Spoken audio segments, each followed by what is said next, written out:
Yan guys, so dati kapag tinatawag ko yung mga alaga ko na mga manok, yung native chicken natin, no? Or Bisaya, dito, no? Dito po yung sa likuran ng kubo natin na bahay. Ayan dito.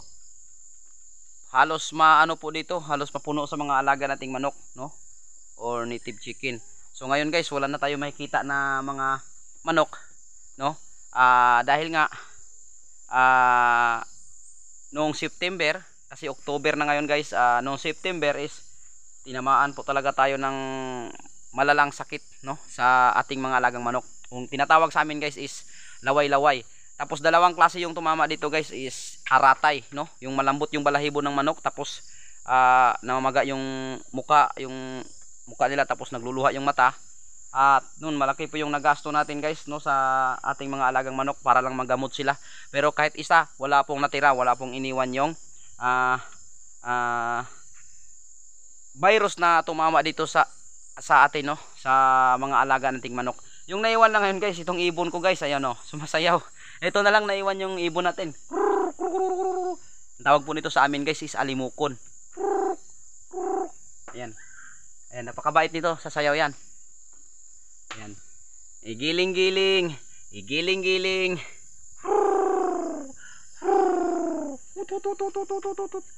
That's my friendly bird, right? So tawagin sa amin guys is alimukon, hindi ko alam sa Tagalog. So yun guys, yung naiwan na lang natin ngayon nga na alagang manok guys is yung tatlong Shamu Asil.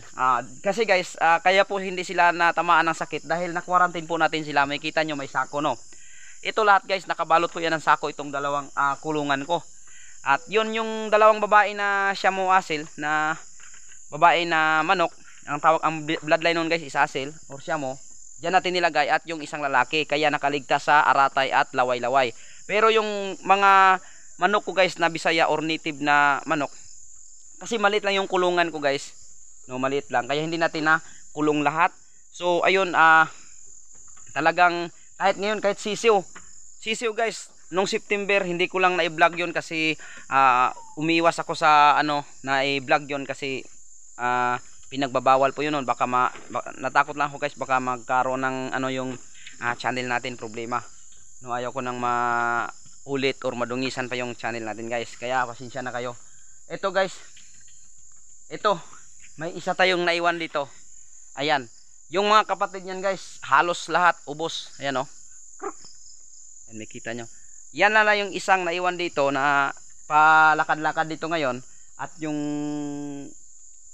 inahin na naglilimlim nandyan, oh. Ayan, yan yung anak niya, no. Pero lahat ng kapatid niyan is naubos. Ayan, makita nyo. September guys, September. Anong pizza ganito, Sel? Kakuang katong sa tong pizza nagkuha ng sakit dire. So yan guys, hindi ko na matandaan, basta siyempre October na ngayon. September yun guys, tumama dito sa amin. Hindi lang ako guys, maraming mga nag-alaga dito ng manok, na mga native or yung mga panabong, kahit anong klaseng manok. Talagang naubos yung mga alaga din nila, hindi lang ako. So yan guys, so makikita nyo yung pugaran wala na. Ayan, oh, bulok na. Dahil hindi ko na inaayos, dahil parang kahit papaano, kahit ayaw kong magpadala sa kumbaga nawalan ako ng pag-asa, pero hindi ko inayos yung mga pugaran. Yan, bulok na, oh. Pero guys, inaisip ko hindi ako mag-give up, tuloy pa rin sa pag-aalaga ng manok, no. Maghanap ako ng mga native, no, yung hindi masyadong mahal, at kapag may pera tayo guys, bibili tayo ulit para maibalik yung pag-aalaga natin ng manok, no, para makasimula naman tayo ulit. So yan guys, wala nang naglilimlim dito, sako na lang yung laman ng pugaran. Ayan. So ito na lang, ito yung naiwan guys. Yan, Shamu Tanaka po yan, at yun Shamu Asil yung lalaki. Ayan, bali dalawa itong magkapareho na kulay na babae. Andun yung isa, ayun, oh. Yan, ito na lang naiwan na tatlo, yung malalaki. Yung mga native natin talagang naubos. Ayan, oh. Yan, ito na lang talaga naiwan guys, na malalaking manok natin. Yan, at saka yung inahin na naglilimlim, at saka yung anak ng inahin na naglilimlim yun doon kanina, yung kulay brown or abuhon. Alam nyo guys, yung ano guys, nung September, umagang umaga, gumising ako. Siyempre nagpapakain ako sa aking mga alagang manok, no, dito sa ating bahay kubo diyan. Nung tinawag ko na guys, kasi mahilig ako magtawag sa mga alaga kong manok, or tik tik tik ganon. Kasi yan ang mga nahiligan ko na mag ano sa kanila kapag pinapakain ko sila umaga at saka hapon, no, kapag tanghali pinapainom. Nagtaka ako guys, isang umaga gumising ako, pinapakain ko sila, wala nang lumalapit diyan sa wala nang naglalakad, wala nang lumilipad galing dito sa kanilang dapuan or batugan. So siyempre guys, mag-alas 8 na ng umaga, tiningnan ko, inakyat ko dito. Pag akyat ko diyan guys, napakaraming manok, na inahing manok, kahit na lalaking manok, no, yung umuupa na sa mga inahin. Ang dami diyan guys. Nagtaka ako bakit hindi sila nakababa, no? Yun pala guys, tinamaan na sila ng virus or symptoms. Kaya kasi hindi guys, hindi po ako kasi nagtawag nito, nag-i-immunize dito, hindi po ako nag-i-inject. Kasi para mas masarap yung karne nating manok kapag ihawin na sila, kapag kakatayin na, siyempre mas maganda yung walang inject, no? Natural na talaga meat ng karning manok. Pero guys, dito hindi yung 18 na inahing na manok, hindi pa kasali yung mga sisiw, no? Siguro 18 yung inahing manok, ang namatay po noon is nasa 17. Ang natira yung isa na lang na inahin yung naglilimlim. Kasi yung tatlo na quarantine po yan, no? Dito guys, napakadami dito, hindi na nakababa. Mga ilang araw, kahit kinuha ko yung iba guys para gamutin, hindi pa rin naagapan. No, mga ilang araw, dito na sila. Halos lahat hulog. At saka malambot yung balahibo at saka naglalaway. Dalawang sakit kasi yung minsan guys, kung tatamaan ka ng sakit ng manok, isa lang. No, yun nagsabay yung dalawa. Aratay at laway-laway, no? Hindi ko alam kung anong tawag sa Tagalog guys. Kaya hindi ako nawawalan ng pag-asa guys, no?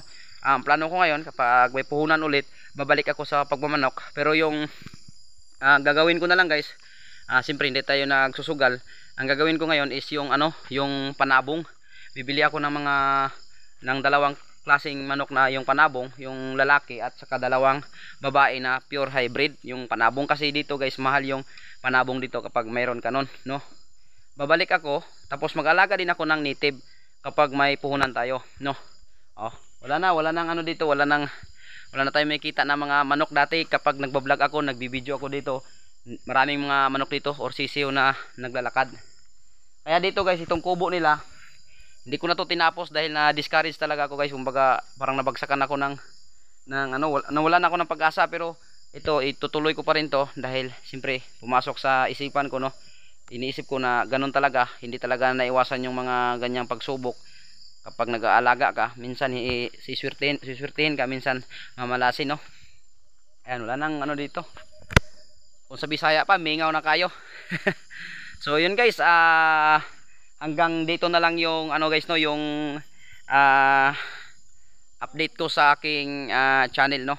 So wag niyo pong kalimutan na mag-subscribe guys sa aking YouTube channel, Sarangan Vlogger. Maraming salamat po sa inyong lahat guys sa panonood. At shout out sa lahat ng mga Katagalogan diyan, lalong-lalo na sa mga Kabisayaan diyan. Maayong hapon, maayong gabi, maayong adlaw sa inyong tanan kung unsan ninyong orasa makita ning akong vlog, no. Salamat sa inyong lahat guys. Ayan po. At sa lahat ng mga minamahal nating OFW, matagal na ko na pong hindi kayo na shout out, kayong lahat. Shout out po sa inyong lahat at mag-ingat po kayo palagi. God bless all guys. Ayan, enjoy lang tayo sa buhay, wag lang mawalan ng pag-asa, laban lang.